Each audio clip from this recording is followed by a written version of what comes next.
It's your boy D Neal back with another video reaction. Here we are with John Oliver when they're talking about gun control and political suicide. This is part 2 out of 3. We kind of did it backwards. We did part 3, then we did part 1. Now we're doing part 2, but we're going to go with the flow.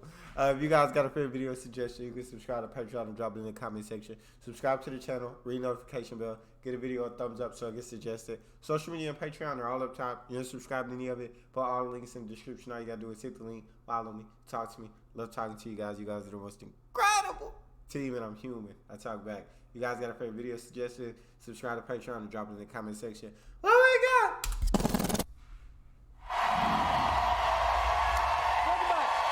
Last week, as we were watching on the show, last week we learned that while our United States Senate was unable to pass even the most basic gun control measures, Australia has had a successful gun control scheme for almost 2 decades. John Oliver visited our cousins from across a couple of ponds to find out more in part 2 of our 3-part series. In 1996, following a massacre, Australia's Conservative government enforced a national buyback of semi-automatic weapons, while also heavily regulating the purchase and storage of other firearms. The result was dramatically reduced levels of gun violence. So why can't we do that? The buybacks led to a drop in the firearm suicide rates of almost 80%. The NFA also reduced firearm homicide. The result was dramatically reduced levels of gun violence. So why can't we do that here?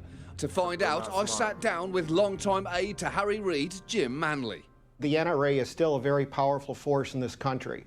They have 4 million members who are very, very determined to get their way. And how can a nation of 300 million compete with that? It's difficult to understand sometimes, isn't it? But the fact of the matter is that you've got to think long and hard before you support gun control. It's because it is cash money, moolah, bread. It may be 300 million.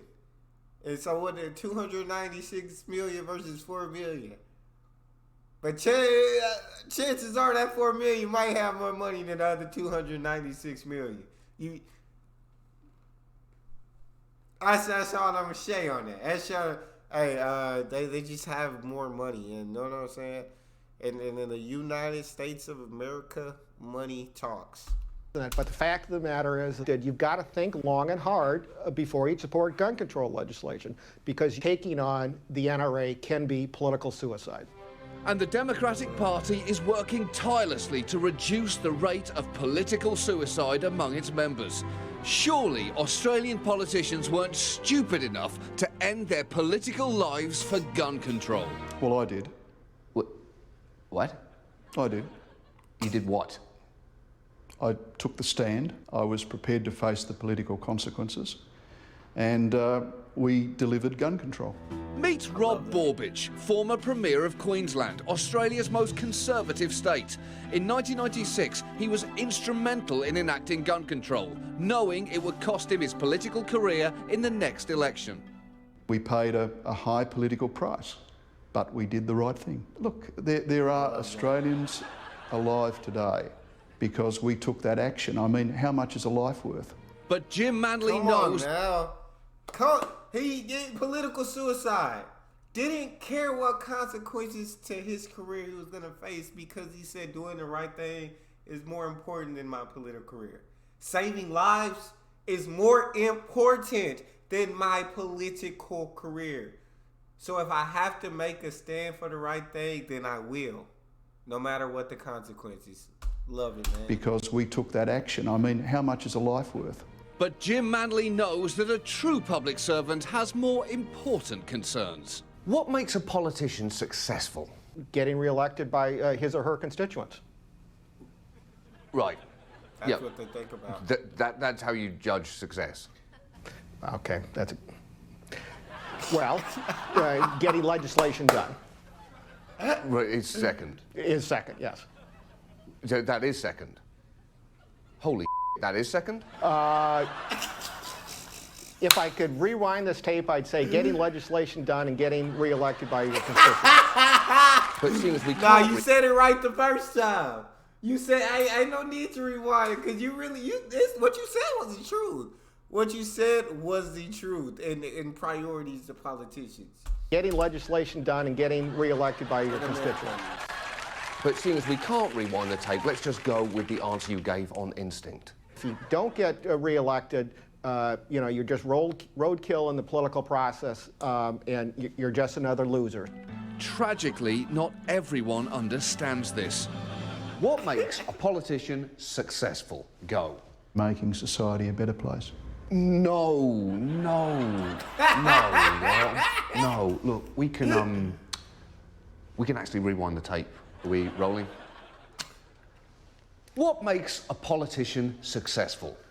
Well, it's your responsibility to govern in the best interests of the people that you serve. Right, Rob, I'm going out on a limb here. I've already told someone else that I can't do this when I can. I hope you got a lot of tape. True success is a lifelong... Shout out my guy Rob. Shout out. That's what makes a politician successful. That should be what makes a politician successful. That should be priority number one, man. Someone else that I can't do this when I can. I hope you got a lot of tape. True success is a lifelong politician like Harry Reid, whose watered-down gun legislation was carefully designed to protect those who needed it most. He has a responsibility as the Democratic leader to protect the caucus. Right, the caucus needs to be protected. The caucus does. They need to be protected politically. How many political careers have been tragically ended by gun control? We've lost some good folks over the years because of their view. Right, you have a perfectly healthy political career and then bang. Just like that. Which means former Australian Prime Minister John Howard has blood on his hands. Do you ever think about the innocent victims of your gun control? There were no innocent victims of mine. There were no victims at all. Yeah, that's a photograph of Rob Borbidge. He was incredibly courageous politically in supporting our laws. But politically, he's dead. Bang. Just like that. Well, he lost an election that we all do at some point. But Howard is not alone. His Deputy Prime Minister, Tim Fischer, also refuses to accept responsibility for these career massacres. So you don't look at these faces and feel guilt? Well, they're alive, and They're dead. They're politically dead.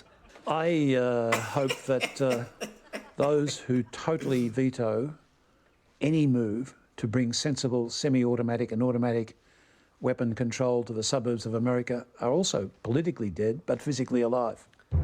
Not if I could help it. Never again will a political career end in a senseless act of meaningful legislation. It's just all of these, all of them are dead politically. Okay. Yeah, not physically. Physically, they're probably safer than they've ever been before. Well, it's a very dicey thing. I mean, again, just to reiterate, physically, they're absolutely fine. Really makes you think. Sure does. Yeah. Unfortunately, what spending time with politically dead Australian politicians made me think about was how horribly wrong we have it in America. Thanks for speaking with me, Rob. Pleasure. You are a great human being. Thank you. It's just by all American standards, you are a politician. And the fact that is true is why I am now going to walk into the ocean. In America, we're told gun control is not possible, but in Australia, they've shown it is, providing a fantastic lesson for America to ignore. A fantastic lesson for America to ignore. It's a fact, man. It's it. I don't know why it won't click with us. All I can do is put my hands up. That's all we got for this one. You guys got a favorite video suggestion, you can subscribe to Patreon and drop it in the comment section. Subscribe to the channel, ring the notification bell, get a video a thumbs up so it gets suggested. Social media and Patreon are all up top. You haven't subscribed to any of it, put all the links in the description. All you gotta do is hit the link, follow me, talk to me. Love talking to you guys. You guys are the most incredible team on YouTube. It's your boy Neal. Out.